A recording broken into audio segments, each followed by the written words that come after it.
Confessions of an Accountant, where no topic is off the ledger. Okay, so who am I, first of all, in a little bit in more depth? So I've been in business for over 30 years, it's probably 33 years now, which still blows my mind that I'm 30 years plus. So I've written my book, which I'll tell you about in a moment. I'm the creator of The Driven Formula. It's my little baby, my thing. I provide mentoring to business owners and professionals, which I absolutely love doing. And I'm getting some really good results out of from my mentees. And I've just got a great big passion for helping businesses and everything to do with business and getting business owners out there and performing and achieving. And this is where the Driven Formula links into as well. So I've been working primarily in finance-led roles. I'm a finance director at the moment at a metal stockholder in Lincoln, where I now live. I'm originally a Norfolk and bumpkin over from there in the Fens. So I relocated 4 years ago. So I'm up here in Lincolnshire now, which is a beautiful city. If you're close by, you get a chance to have a visit. And I just like to keep things plain and simple, straight talking, practical guidance, and let's just get those results coming through. That financial brain. I'm not an accountant. I've always worked in finance roles and then overseen the business. I never wanted to do all the tax and that stuff. So I've taken my hats off to all of you in the group today that do those things, because it's not my bag. So since I last spoke to you, my little book is out there in the world now. And it's my first book. It won't be my last. And I started it at the beginning of 2025. I've been writing lots over the years, and I've got lots of little articles and things, and it was finally time to bring it all together and put it into a book. I knew I had enough content to produce 40,000 words, which is what that is. And it's my stories, my experiences in business and life, and it brings everything together into Driven to Achieve.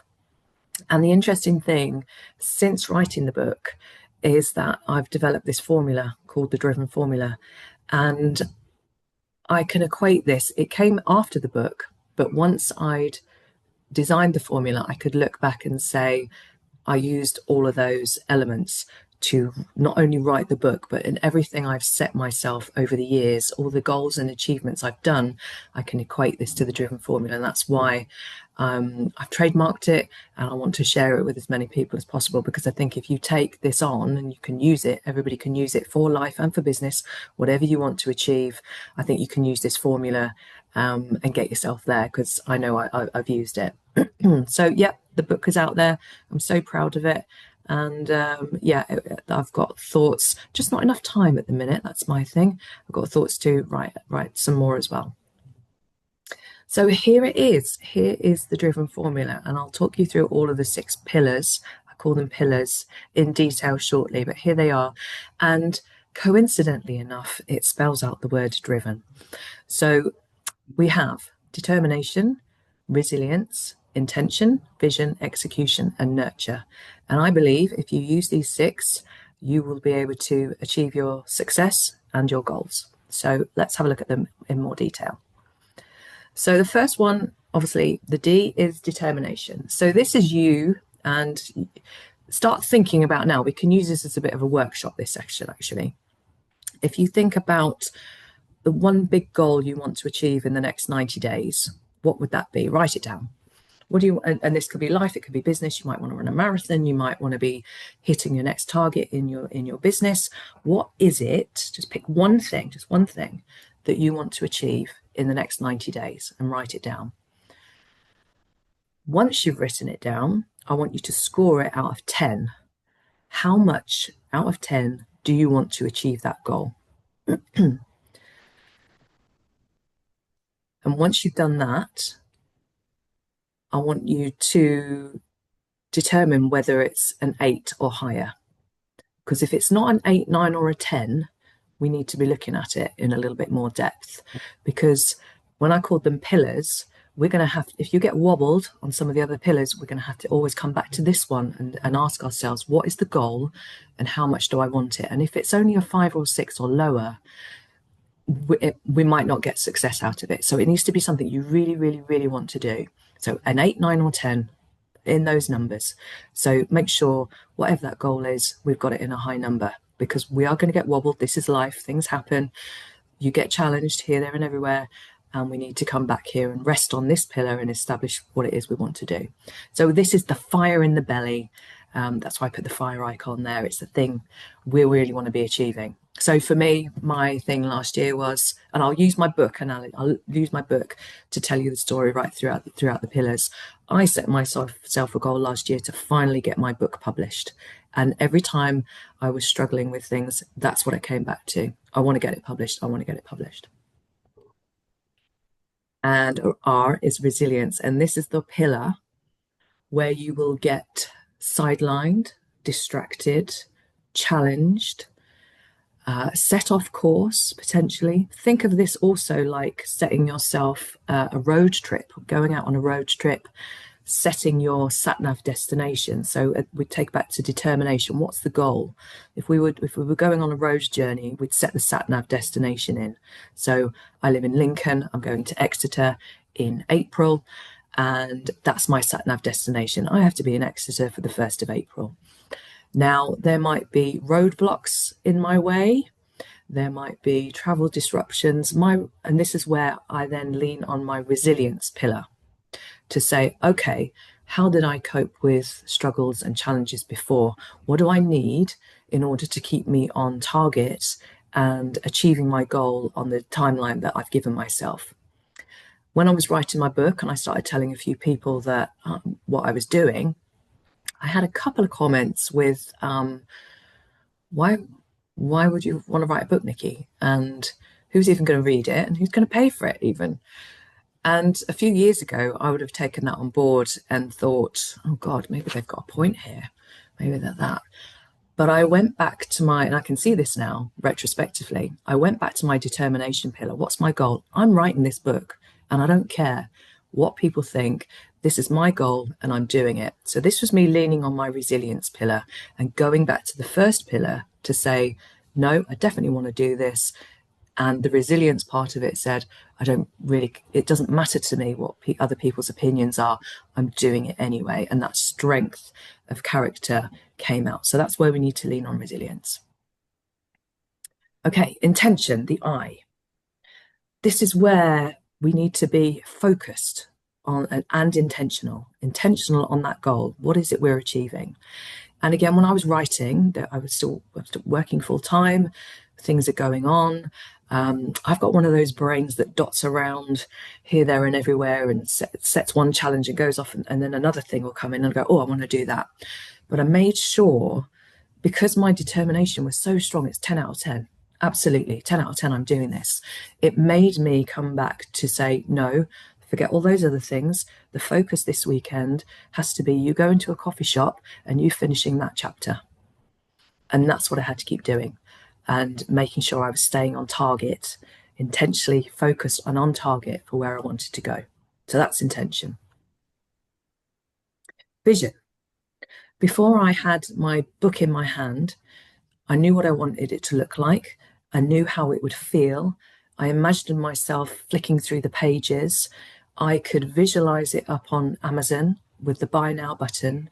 And I had a very clear idea and knowledge in my brain, in my subconscious, of what it was going to look like. And I still only had it at manuscript stage at that point, but I was absolutely certain of what it was going to look like. So when you are setting your goals, that goal that you've written down today, get a big A4, A3 writing pad and some colouring pens.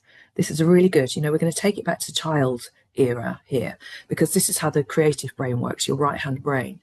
Go and draw out what your goal looks like. What is it going to look like when you've finished it, when you've completed it? Because all of that creativity and from that right brain of your side is going to reinforce you and keep you intentional, keep you focused and on the right path to the determination goal of what you set out at the very beginning to achieving. So vision is really, really important. And if you're not a visual person, if you're auditory, record it on your phone and listen to it back just before you go to bed of an evening. Just anything that gets into your subconscious there and keeps you on target, and you'll fall off to sleep in it, and then you'll wake up and you'll be ready to work on what it is you need to work on. Execution. Now, this is the big one. This is the one that takes the most time, because it's all very well setting the goal and determination. It's all very well drawing your picture on an A4 sheet of paper with your lovely shiny colouring pens. But if you don't do the doing, nothing's going to happen. So this is the big chunk. This is the doing bit. So me with my book, I took on a software subscription called Book Magic AI, which helped me, was brilliant for me because I'm really visual. And it allowed me to have all the chapters and all the sub elements of my book, and I could move them around and reposition them into the book content. So that worked really, really well for me. I found the tool that would enable me to do the doing and get the actual book written and finished. So whatever that is within your goal, and I'm just thinking, okay, so if you've set yourself a target to run the London Marathon, you need to set your execution plan of what's your training plan going to look like in the next few months to get you there. If you've set a business goal for increased target, the execution would be breaking the numbers down into weekly goals. I use a color-coded diary. So all my events and bookings are all in a color-coded diary. I love a to-do list. I've always got one of those on the go. That's me doing and creating the things that are actually going to happen, and that's what's going to move us forward. So massive big chunk here, but you can break it down into what do I need to do today? This is another big thing I have in my head. What do I need to do today to move myself forward further than I am yesterday, and will set me up for tomorrow? What do I need to do today to move myself forward? Okay, so that's a big one. And the final one, which I absolutely love, is nurture. If you take off the N, we've got drive. So those 5 pillars are enough to get you going. But what really makes this into being driven is the nurture element. And this is self-nurture, it's nurture of your team, and it's nurture of everything around in your environment, your family, your home life, to enable you to go again and reset your target. So after I finished and published the book, we just happened to have a holiday to Greece booked. And I took myself off with my partner to Greece, and I developed this formula by then. And I said, right, I'm going to take myself into nurture phase now. I set my goal, I've achieved it, it's happened, I went through the execution phase, I've got it done. Now I'm going to go into nurture phase and rest, celebrate my win, so that I can go back and repeat it and do it all again. And actually, while I was on the 3.5-hour flight, I actually had my notebook, a lovely hardback notebook and pen, and I started writing out all of my next plans for my next goal, which was getting the driven formula out there. So, and you need to build these in at the end of each week, at the end of each day, a holiday when it's been a big goal that you've achieved. But you must bring in these things, because this is business, and life is a marathon. It's not a sprint. If you keep going and going and going, you're going to run out of steam and burn out and so on. So nurture is really, really important. They're all really important pillars. So I will come back to this now, and I can see how this is. I've used it for writing my book. I can see how I'm using it going forward. And when I'm challenged, I say, okay, which of the pillars do I need to rest on right now? It might be resilience. It might be I need to go back to resilience because I need some strength here to get me through what's going on at the moment. It might be, okay, remind me what my goal is. My brain's here, there, and everywhere. I'm very busy. Take me back to D. What is my goal? Let me refresh and reframe my mind on that so I can move forward. So that's the formula. And as I'm a really giving and kind person, I've developed a quiz for you to take. So if you want to take a snap of that QR code, or the slides will come out later, you can actually go onto my quiz and assessment, and you can answer, I think it's 30 questions. It's 5 questions per pillar. And you can go through the questions and you can find out your very own driven score.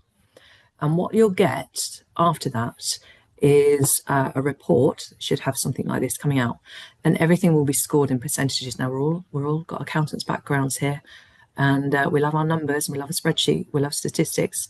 Apart from Al, not sure. Is everybody else? Do you still like numbers, Al? Do you like statistics? Give me a thumbs up. No. Okay. All right. So I'll read them for you. So this is an example of one assessment here. So you can see the highest numbers are in determination, intention, and vision. We've got a really low nurture score, or a much lower nurture score. Now this, I can't remember who took this, but this tells me this is a really highly driven person, but they struggle with the nurture phase. Now this is really, really common, because if you've got somebody that's really driven and on the go and very goal orientated, they forget to look after themselves, and then they're in danger of burnout and so on. So, and we're a little bit lower on execution and resilience. So if I was working with this person, we'd have a look at these scores and I'd go, okay, all right, tell me about nurture. And they'd probably go, oh, I haven't got time for that. So I would focus on that. They're strong in the other bits, and then I would say, okay, what's the goal? What do we need to do here? And then if I were mentoring them and so on, I'd say, right, okay, make sure you get some rest this weekend, take some downtime. So I'd build that in with them. The next one is slightly different scores. So we've got really low one on determination. So this person might have a little bit of trouble even getting off the starting blocks in terms of setting the goal. They might struggle with that one there. And they've got, medium levels on the resilience and the nurture and so on. They've actually got quite a good nurture score in relation to other things. So it gives me, with helping people, it gives me a really good idea of, okay, where are they struggling a little bit? Where are the strengths and where are they struggling a little bit? And then I can work with them on the actual goal and so on. So it's actually come out really, really well. I'm really pleased how this enables me to, from the formula, actually help people in more depth there. So there's just a recap on the formula and the pillars. And yeah, this is my breaking news, my new news. So I'm just in process of transitioning out of my day job as a financial director for ASC Metals in Lincoln. And I've gone into business with Brad Burton. And we have set up Motivational Business Network. And I am managing director. And I'm going to be able to announce it fully, hopefully at the end of the month. We're already up and running. We're already working. We are developing a platform, mostly online at the moment, but then it will be brought into real life events in the country. It's got international potential. We're already talking to people in Australia and South Africa. And we want it to be an alternative to LinkedIn. Because there's a few things not quite right. And if you've only got one platform to go as a business professional, where else do you go if you're not happy with the one option that you've got? So that's what we're looking to create. We've got lots of ideas. I won't bore you with all of them now. Lots of ideas and plans to come. I'm really excited to get going on it. And go check it out if that's of interest to you. So thank you very much for listening. I'm Nikki Butlin, author, mentor, and creator of The Driven Formula. Thank you. Oh, thank you so much, Nikki. That's so fascinating. What we usually like to do at this stage, obviously, is open the floor to anyone who's got any questions at all for Nikki. Anything maybe you want us to clarify, or anything that you just want to know. Claire, I knew you'd be in there with something. You're very good like that.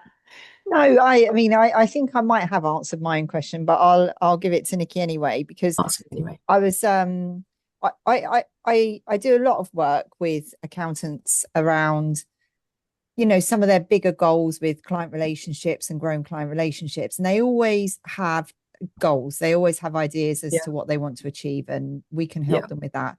But then when we check in 3 weeks later, 4 weeks later, typically what I hear is a load of excuses around why they couldn't do something.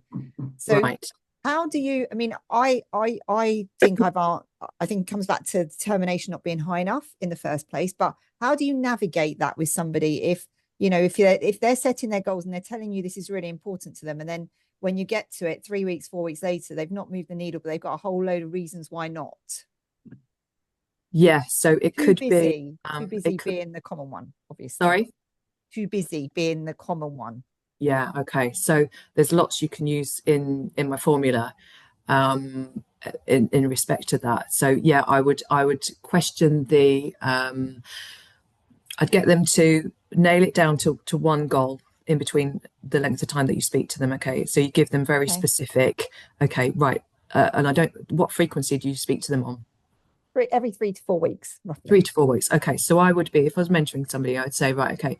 So the goal for this month is, and when I do my calls, so I have the AI notes come out and I always follow up with notes as to what the plan is between the call that we've just done and the call that we're coming up.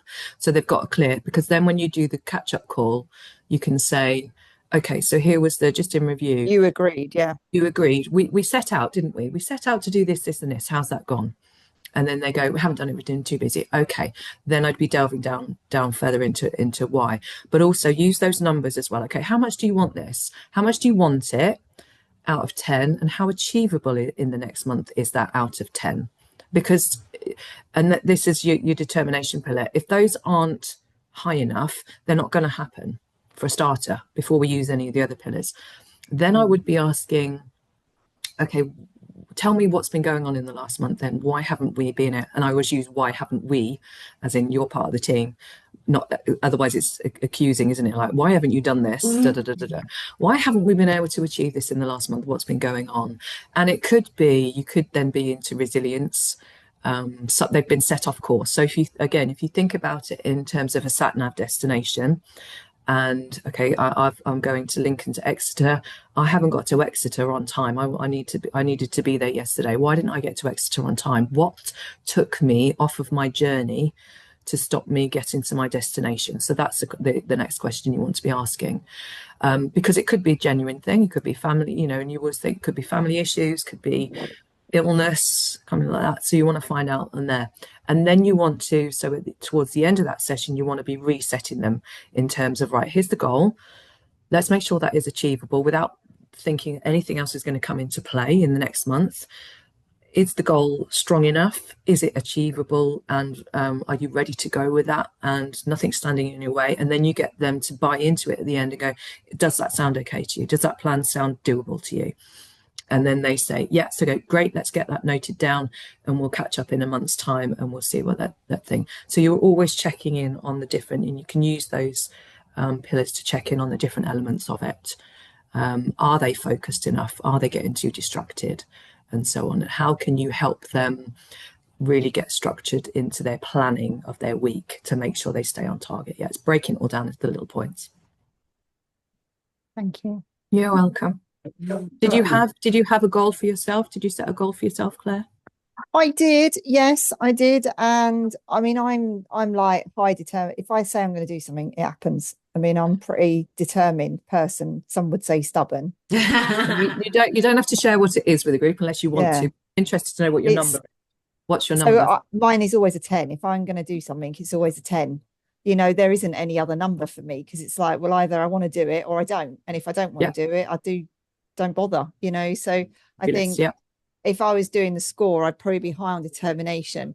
I've got better at the nurture, actually. That was quite insightful to me, that part of it, because I wouldn't have in the past, I wouldn't have thought about that side of things. But I had a kind of bit of family tragedy happen last year and it made me reset. And, because of that, I've come right back to that nurture phase and not overcommitting. Because I think it's so easy to say yes to everything and to overcommit, and that's probably what I see from our clients most, actually, that they promise the earth and then feel bad that they don't achieve it. And you don't want people to feel worse for that, because they just overcommitted in the first place. So I think the realistic part is important. And I think, as I said, that it's really common with highly driven people is that they forget to look after themselves. Yeah. So that's another element you can help them with. And it's okay being highly driven, but if you take the break, it's a lot easier then to set the new goal and get started on that one, because you've got to re-energize. Yeah. Great, Claire. Thank you. Thanks for sharing. My best takeaway was that nurture part. Yeah, that's why it's in there. It's interesting though, because I did your quiz months ago, I think before Christmas now. And it came back exactly as expected. High determination, everything else. Nurture, down, below basement level. And it's one of those things where you go, oh, have you just done yours, Bex? Oh, you're on mute. I'm on mute. Yeah, I've just done it. So I've got like 80%, 92%, 100%, and then the nurture 72%. Oh, see, that's quite a good one though for nurture. I'm thinking like I think mine was even way below that. It was just like, yeah, I'll get to looking after it a bit later when I've finished all the things I need to achieve, and then that day never comes. Do you know what I mean? Because But you those like the always question. worry you'll lose momentum if you stop. If I stop, then I won't be able to carry on again, or I won't be able to pick it up so quick. And the questions as well, they kind of ask you and your team. And I think the reason it's as high as it is because I do nurture the team and I put the boundaries in place so they've got work-life balance. Well, I say I've got one employee, but like I constantly make sure I'm checking in and being like, don't overdo it, don't overdo it. But I do that because I know I'm doing it. Yeah, of course. And it's easy to do for everybody else, but forget yourself at the bottom of it all. But just for example, over the weekend, I made sure I take one day off at the weekend now with my partner because he deserves my time, my full time and energy as well, not just the leftover bits. So we took Saturday off together. I had a fabulous day, and then I'm working again on Sunday, and I'd got renewed energy and vigor and enthusiasm. So you've got to do it. It's so important. I think as well when you take something that, and this doesn't sound awful, but like as a parent, for example, with young children, you take your time out, that your next time is actually looking after a really demanding little person or people. So Yeah. you effectively go, we'll tick that box, we'll call that nurture, because actually it's just something you actually have to do as part of life as a parent. But actually, in terms of like, if you were to say, well, do you really find that really relaxing? Absolutely not. That's stressful. Then I go back to work for a rest. Looking after the kids is not what I'm talking about. It's not that's not the nurture. It's for yeah, you got to do it for your team, but it's you. What do you need to do solely, singularly to recharge your batteries? And this is why with the things we're developing, Brad and I are developing for all these high achievers that we're now going to be having in our network, we're going to be doing retreats and so on. Regularly once or twice a year because that's what people need. Like, okay, we'll go and we'll go and do some work and some workshop stuff and some business stuff, but we're going to build in some real downtime, some fun time, and some chill out time as well as a group and bring everybody together. So we're planning that as well, some retreats, and I can't wait. I mean, is there a rule of thumb in terms of the nurture? Like you said, you had a big project, which was your book, and you saw it through, you got through your goal, you got to the end, and you had a holiday. But is there like a rule of thumb? Like if this is a 3 month project, your nurture period should be, I don't know, 10% of that. Whereas if it's just like every week, then you should be. Is there a perfect ideal time? How do you know what's planning? No, it's personal. If I'm doing so, Brad and I are working really. We could be doing 7 days a week now if we wanted to, full on. But we've got family members and everything like that, and it's not fair on them, and it's not. And we would run out of steam if we did that. But so every week, as I say, so I'll only do six. My rule is I only do 6 days a week. I will always have one day off at the weekend. We always have date night on a Wednesday. And if there's a big thing and I can see it, like, yeah, let's go and have a weekend away. I make it I call it my celebrate my wins as well as nurturing, but I make it proportional to the goal I've just done and achieved. So if I'm doing a standard week and I've done loads of stuff, I've ticked loads of stuff off my to-do list, great, I can have a downtime day at the weekend. If it's a bigger 3 month goal or a 6 month goal, it's like, yeah, that's a biggie. That needs a holiday at the end of it. Or if you can get out the country and funds allow and all that kind of stuff. Kind of make it proportionate to the, if you just had a good day with your team, treat them to fish and chips on a Friday or a pizza. Make it proportionate to the week that you've just had. It doesn't cost the earth, but it goes a long way. So yeah, that's what I would do. Quite funny, I think Becky and I started a similar time around, and I remember distinctly saying to myself, every time I get a new client, I'm going to treat myself for going out to a nice place I like to for lunch. And she, if you don't mind me sharing, Becky, was like, every time I get a new client, I'm going to get myself a bottle of Prosecco to celebrate. But to be fair, she either got a cellar of alcohol that she hasn't had time to drink, or she's in AA. I don't know which. And I'm owed about, I don't even know how many lunches because it just never happened. It was like, yes, I got the intention to nurture, I just didn't have the time to do So it. all right, so use the driven formula to get yourself some nurture time. So you set your goal and so I would then be saying, okay, right, at least, okay, it's difficult, you got the kids and everything, at least once a month you go out for lunch with a friend. Once a month you must be able to do that, and you put it in your diary and you make it happen. So there's your goal. You want it out of 10, hopefully. Yeah. And you set your intention because you put it in your diary and you book in with Becky or whoever you're going with. and the execute, you make it happen, and then you go and have your nurture time.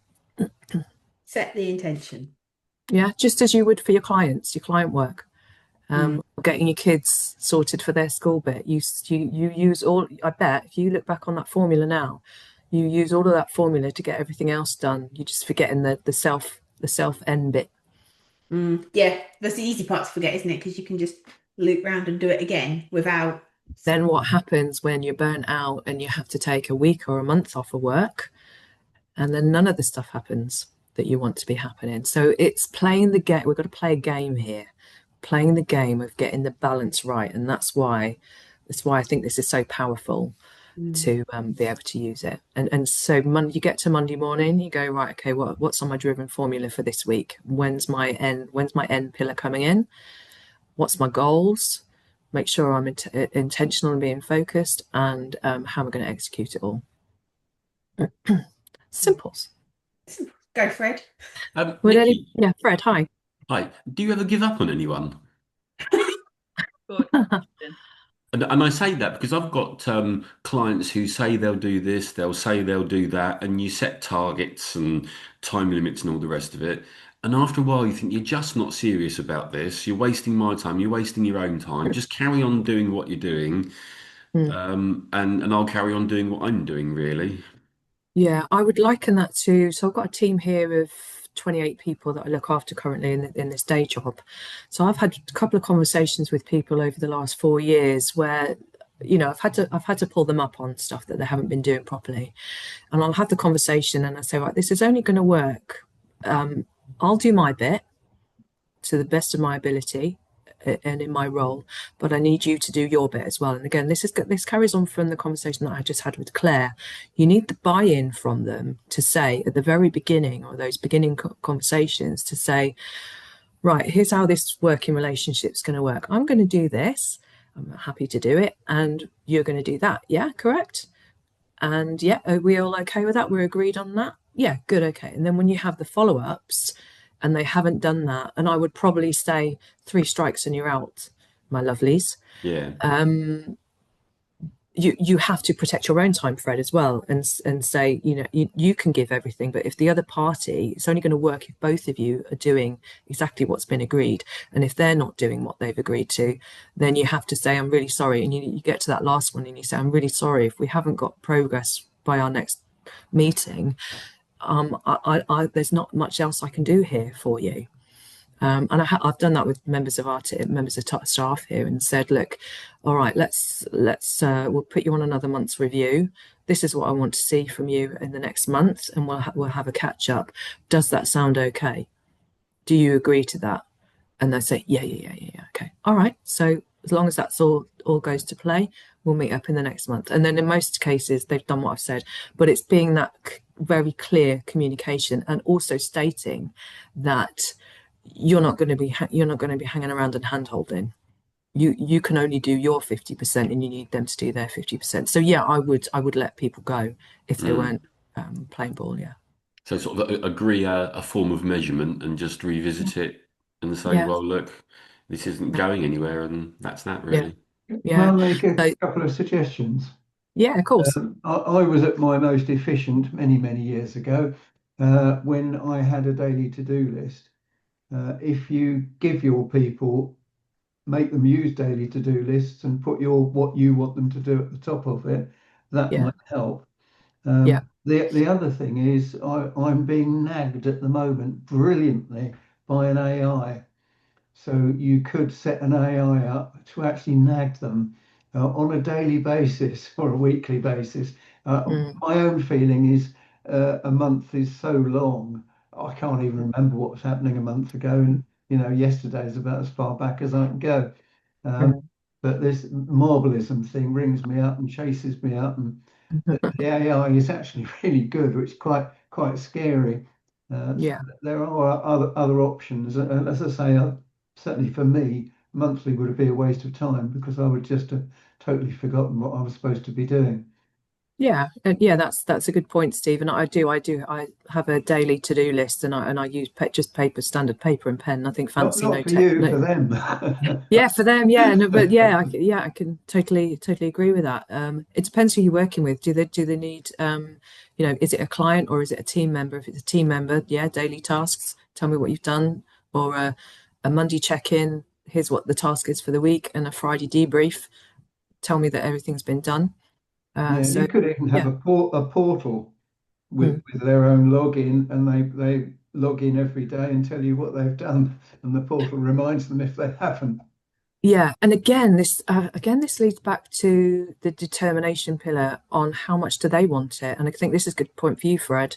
If you're checking in with clients or so on, like how much do you want this to be happening? Or I mean, were you talking about something specific there? Are you needing them to do client work or something? Who, me?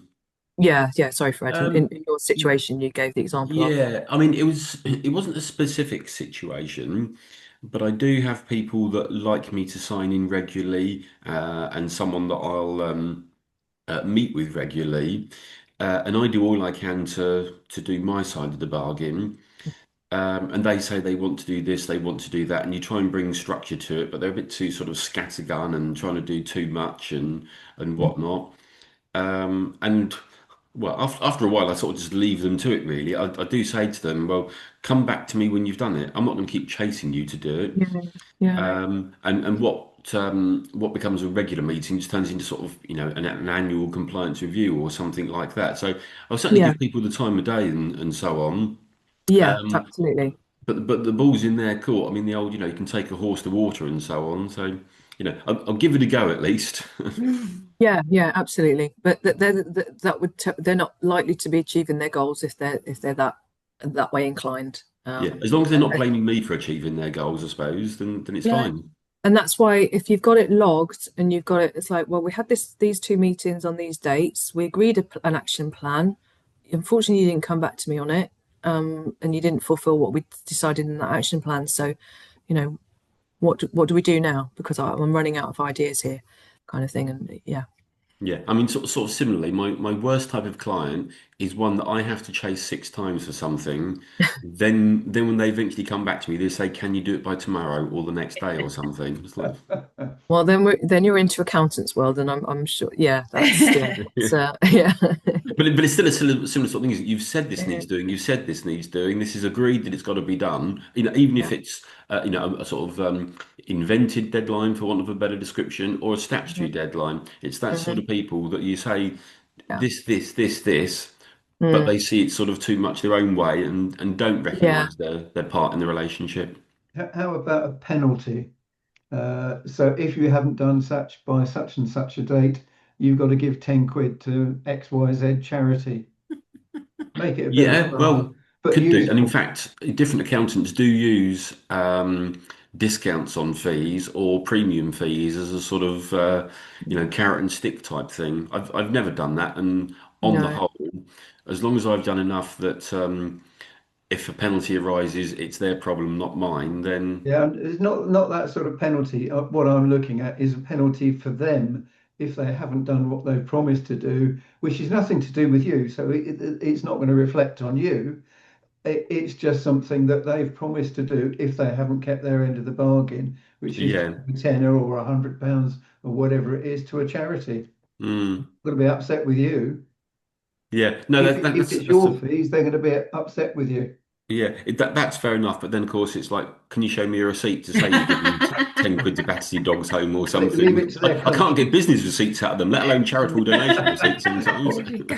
Sorry, I would sorry, Fred. What's a business receipt? Well, I'm we'll familiar with discuss the that another term. time, Steve. I would be more inclined, actually, if you've got a repetition of that behavior, is to find out the why. We know some people aren't great at the paperwork bits and they're getting the bits to you. How can you help them find another route to make that happen instead of, because you're going to go, and this is the thing, if you get to the bottom of why that's happening, you can change the tack on it, as opposed to penalizing somebody that's never going to ever be able to get your receipts, because that's just not how they operate and work. Mm. is why, and actually do we need to get you somebody else to get that bit, or how can we delegate that bit, because they do want to achieve what they've said they want to achieve, they just haven't got the attributes or the right character skills to do it. So how can you help them find somebody, some help from elsewhere? In that respect, yeah, get to the root of the problem, and then there's still then bin them off. They still can't get them done. Get their secretary to nag them. Yeah. An interesting one though, because James Ashford, when he came on, he addressed that, and his stance was, you're very clear in your letter of engagement. So, for example, in the case of a VAT return, you will send me all the information requested by the 15th. I then have 3 days in which to turn that around and send it back to you. That will then be filed. If you've missed anything, we pick it up in the next one. And he was very clear cut, and he, a bit like you suggested, Nick, he had a 3 strikes and out clause, whereby, look, you said you were going to do it. You said you were going to do it. You said you were going to do it. You obviously can't. I'm not the right accountant for you. Goodbye. And with. Yeah. But to most accountants, that does seem a bit like, oh my goodness me, that's a slight change of tone, isn't it?